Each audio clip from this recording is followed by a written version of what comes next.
जय हिंद बच्चों, स्वागत है अपने इस यूट्यूब चैनल में। आज के इस वीडियो में हम कक्षा 12 के विद्यार्थियों के लिए शिक्षा शास्त्र का मॉडल पेपर लेकर आए हैं जो 2024 बोर्ड एग्जाम के लिए मोस्ट इंपॉर्टेंट रहेगा। बच्चों ये जो है पूर्णांक आपको 100 नंबर का मिलेगा। समय 3 घंटे 15 मिनट का रहेगा। नोट में रहेगा प्रारंभ के 15 मिनट परीक्षार्थियों को प्रश्न पत्र पढ़ने के निर्धारित है और सभी प्रश्न अनिवार्य रहेंगे। पहले बहुविकल्पी रहेगा बच्चों, उसके बाद में अति लघु उत्तरीय सवाल, लघु उत्तरीय सवाल, दीर्घ उत्तरीय प्रश्न रहेंगे। सबसे पहले हम लोग बहुविकल्पी क्वेश्चन जो है उसको जो है हल करेंगे। तो आइए चलिए देखते हैं। विकल्पी प्रश्न में पहला क्वेश्चन है कि वैदिक काल में शिक्षा का प्रमुख केंद्र क्या था? तक्षशिला, प्रयाग, मिथिला, काशी। तो वैदिक काल में बच्चों शिक्षा का प्रमुख केंद्र जो है तक्षशिला था। क्या था? तक्षशिला था। अगला क्वेश्चन है कि SASA यानी सर्व शिक्षा अभियान कब प्रारंभ हुआ था? 2000 में, 2004 में, 2005 में, 2001 में। सही जवाब बच्चों यहाँ तीसरा हो जाएगा, यानी SASA यानी सर्व शिक्षा अभियान कब प्रारंभ हुआ था? ये 2001 में जो है प्रारंभ हुआ था।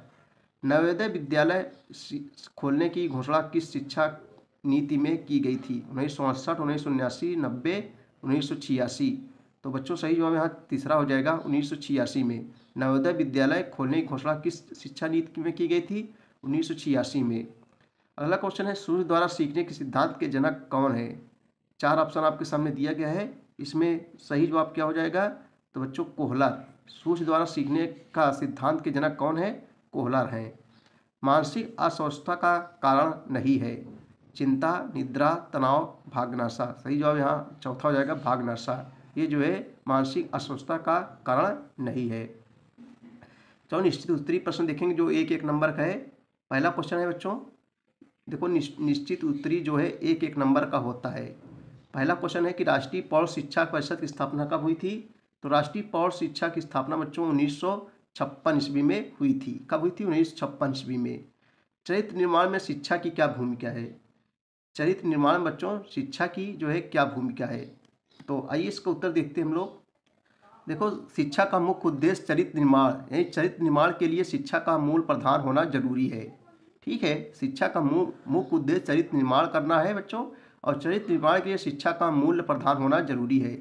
मूल प्रधान शिक्षा ही व्यक्ति को जो है मानवीय गुणों का आभास कराती है। मानवीय गुणों का जो है क्या कराती है? आभास कराती है। अगला क्वेश्चन है, तीसरा है कि चौथा है कि सीखना मूल रूप से क्या है? सीखना जो है मूल रूप से क्या है? देखो बच्चों, सीखना मनुष्य की एक जन्मजात प्रकृति है। नए ज्ञान को अर्जित करना। सीखना मतलब नए ज्ञान को अर्जित करना। अब सीखना मनुष्य की एक जो है जन्मजात प्रकृति होती है, और नए ज्ञान को अर्जित करना ये सब जो है क्या है? सीखना के अंतर्गत आता है। क्वेश्चन नंबर 5 है, प्रेरणा से आप क्या समझते हैं? प्रेरणा से आप क्या समझते हैं? आइए इसका उत्तर देखते हैं बच्चों हम लोग। देखो, प्रेरणा वह प्रक्रिया है जो लक्ष्य हासिल करने वाले व्यवहारों को शुरू करती है। प्रेरणा वह प्रक्रिया है जो बच्चों लक्ष्य हासिल करने वाले व्यवहारों को शुरू करती है, निर्देशित करती है और बनाए रखती है। ठीक है, और नए नए ज्ञान का जो है खोज होता है। क्वेश्चन नंबर 6 है, बुद्धि लब्धि का सूत्र लिखिए। आइए इसका उत्तर देखते हैं हम लोग।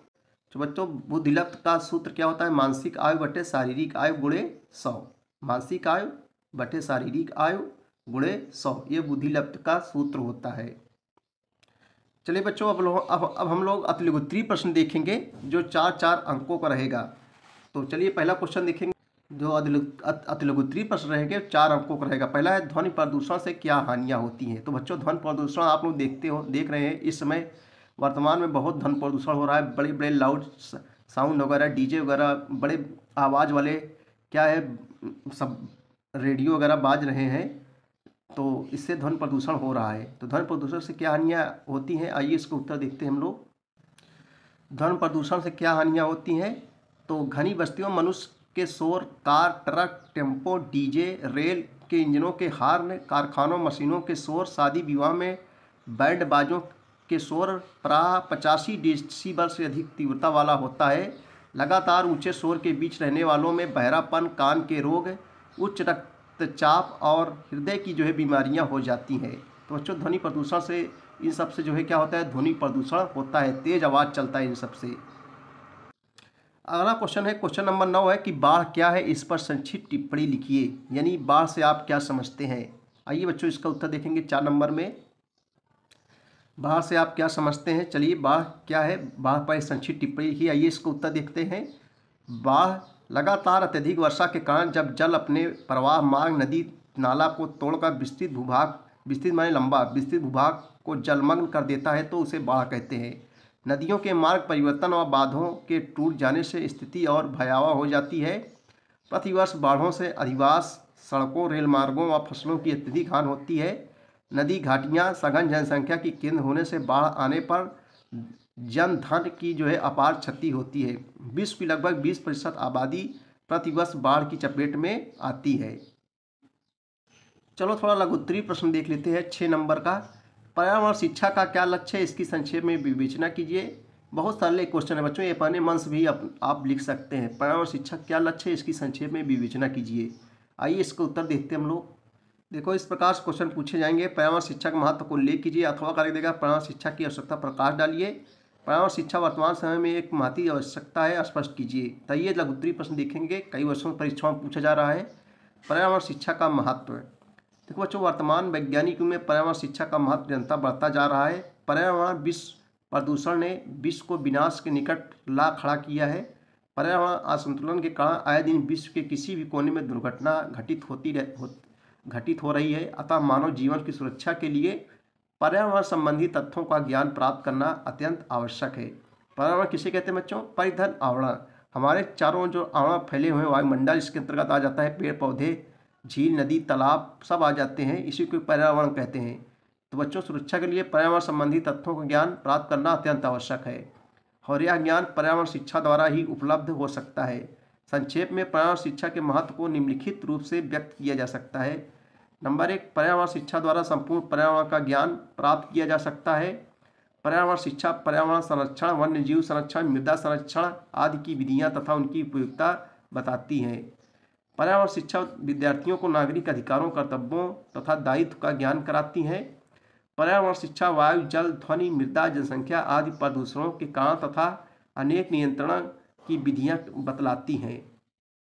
पर्यावरण शिक्षा विद्यालय पर्यावरण को संतुलित रखती है तथा नैतिक पर्यावरण को जो है स्वस्थ बनाती है। पर्यावरण शिक्षा के महत्व संबंधी उपयुक्त विवरण के आधार पर कहा जा सकता है कि पर्यावरण शिक्षा को विभागीय पाठ्यक्रम में स्थान मिलना चाहिए। यह जो है आज के युग की मांग है दोस्तों। चलिए दोस्तों, हम लोग दीर्घोत्तरीय प्रश्न भी देख लेंगे, 10 अंकों का है। मदन मोहन मालवीय जी के शैक्षिक विचारों को वर्णन कीजिए अथवा मुस्लिम काल में बिस्मिल्लाह रस्म को स्पष्ट कीजिए। मुस्लिम काल में शिक्षा के महत्वपूर्ण उद्देश्य का वर्णन कीजिए। अथवा जहाँ भी अथवा रहेगा बच्चों, चाहे इसको कीजिए चाहे इसको कीजिए। यहाँ से आपको 10 नंबर मिलेंगे। देखो, बहुत सरल है, आप अपने मन से लिख सकते हैं। पर्यावरण भारतवर्ष में पर्यावरण शिक्षा क्या समस्या है, इसका वर्णन कीजिए अथवा सीखने में रुचि के महत्व की विवेचना कीजिए। 2 में से एक ही करना है, जहाँ भी अथवा लग जाए एक करना है 2 में। तो चलिए हम लोग उत्तर देखेंगे। मदन मोहन मालवीय जी के शैक्षिक विचारों का वर्णन कीजिए। आइए इसका उत्तर देखते हैं हम लोग। देखो बच्चों, इस क्वेश्चन कई वर्षों से लगातार परीक्षाओं में पूछा जा रहा है। 2024 बोर्ड एग्जाम के लिए मोस्ट इम्पोर्टेंट है। तो पंडित मदन मोहन मालवीय के शैक्षिक विचारों का वर्णन कीजिए। तो मालवीय जी के शैक्षिक विचार हेडिंग डाल लेंगे हम लोग। आइए इसका उत्तर देखते हैं हम लोग। देखो, मदन मोहन मालवीय जी कहा करते थे कि मैं कोई शिक्षा शास्त्री नहीं हूँ, लेकिन जब हम उनके कृत्यों पर दृष्टिपात करते हैं और उनके भाषणों और लेखों का विश्लेषण करते हैं तो उन्हें किसी भी शिक्षा शास्त्री से कम नहीं पाते। अधिकांश शिक्षा शास्त्री तो अपने सिद्धांतों और सैद्धांतिक योजनाओं के कारण विख्यात होते हैं, किंतु मालवीय जी से हमें सैद्धांतिक और स्थूल दोनों प्रकार के शैक्षिक योगदान प्राप्त हुए हैं। शिक्षा का अर्थ है, अब हेडिंग डालेंगे हम लोग। शिक्षा का अर्थ है, शिक्षा की मालवीय जी ने कोई निश्चित परिभाषा नहीं दी, लेकिन विभिन्न स्थानों पर शिक्षा के संबंध में व्यक्त किए गए विचारों से उनकी परिभाषा बनाई जा सकती है। एक स्थान पर उन्होंने कहा था कि शिक्षा से मेरा मतलब विद्यालय में दी जाने वाली शिक्षा से है। वे शिक्षा के व्यापक रूप को विद्यालय में ग्रहण करने पर जोर देते हैं। शिक्षा में एक ओर वे बालकों के शारीरिक, मानसिक, नैतिक व चारित्रिक विकास की आवश्यक बताते थे और दूसरी ओर बालकों के आध्यात्मिक विकास पर जोर दे देते थे। साथ ही वे शिक्षा को ऐसा रूप देना चाहते थे कि देश की जो है बेकारी की समस्या भी हल हो सके। शिक्षा के प्रसार द्वारा वे देश की पराधीनता भी दूर करना चाहते थे। इस प्रकार हम देखते हैं कि उन्होंने शिक्षा के व्यापक अर्थ को ही जो है ग्रहण किया और विद्यालयी शिक्षा को वे यही रूप देना चाहते थे। इन सब बातों के साथ साथ शिक्षा में ज्ञानार्जन को उन्होंने काफ़ी अधिक महत्व दिया था और इसलिए अपने विश्वविद्यालय की योजना में उन्होंने अनेक विषयों का अध्ययन भी शामिल किया था। शिक्षा का उद्देश्य, अगली हेडिंग डालेंगे बच्चों हम लोग। मालवीय जी ने शिक्षा के जो उद्देश्य बताए हुए इस प्रकार हैं। नंबर 1, शारीरिक विकास।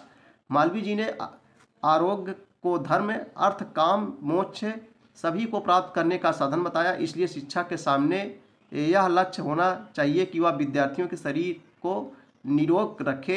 इस प्रकार शारीरिक विकास शिक्षा का एक प्रमुख उद्देश्य है। नैतिक व चारित्रिक विकास, मालवीय जी ने जीवन में चरित्र को बड़ा महत्व दिया है। इसलिए हर अवस्था में शिक्षा के सामने यह लक्ष्य होना चाहिए कि वह छात्र व छात्राओं में नैतिक व चारित्रिक विकास करे। नंबर 3, धार्मिक विकास। मालवीय जी बड़े धार्मिक प्रवृत्ति के व्यक्ति थे। वे हर बालक में इस प्रवृत्ति का विकास करना चाहते थे। इसलिए शिक्षा के सम्मुख उन्होंने एक उद्देश्य यह भी रखा कि उसे हर बालक का धार्मिक विकास भी करना चाहिए। जीविकोपार्जन का उद्देश्य, वे यह भी चाहते थे कि शिक्षा व्यक्ति को जीविकोपार्जन की क्षमता भी प्रदान करे। इसलिए हर अवस्था की शिक्षा में इस उद्देश्य का होना भी उन्होंने आवश्यक बताया। सुखोपभोग, मनुष्य की अनेक भौतिक कामनाएं और आवश्यकताएं भी होती हैं। उनके अनुसार शिक्षा का उद्देश्य यह भी होना चाहिए कि वह व्यक्ति को अपनी आवश्यकताओं की पूर्ति करने में क्षमता दे तथा भौतिक सुख प्रदान कर सके। आध्यात्मिक विकास, शिक्षा का अंतिम उद्देश्य व्यक्ति को मोक्ष प्राप्ति में सहायता करना है। यह शिक्षा का आध्यात्मिक उद्देश्य है। ये उद्देश्य शिक्षा की हर आवश्यकताओं में लागू होते हैं। इनके अलावा विश्वविद्यालय शिक्षा के लिए मालवीय जी ने अलग से कुछ उद्देश्य बताए हैं। नंबर 1, सांस्कृतिक विकास। भारत में हिंदुओं की संस्कृति और साहित्य को खतरा उत्पन्न हो गया है, इसलिए उसकी रक्षा करना आवश्यक है। उच्च शिक्षा का यह उद्देश्य होना चाहिए कि भारतीय संस्कृति, हिंदू शास्त्र, संस्कृत साहित्य और गौरवपूर्ण परंपराओं की रक्षा की जा सके।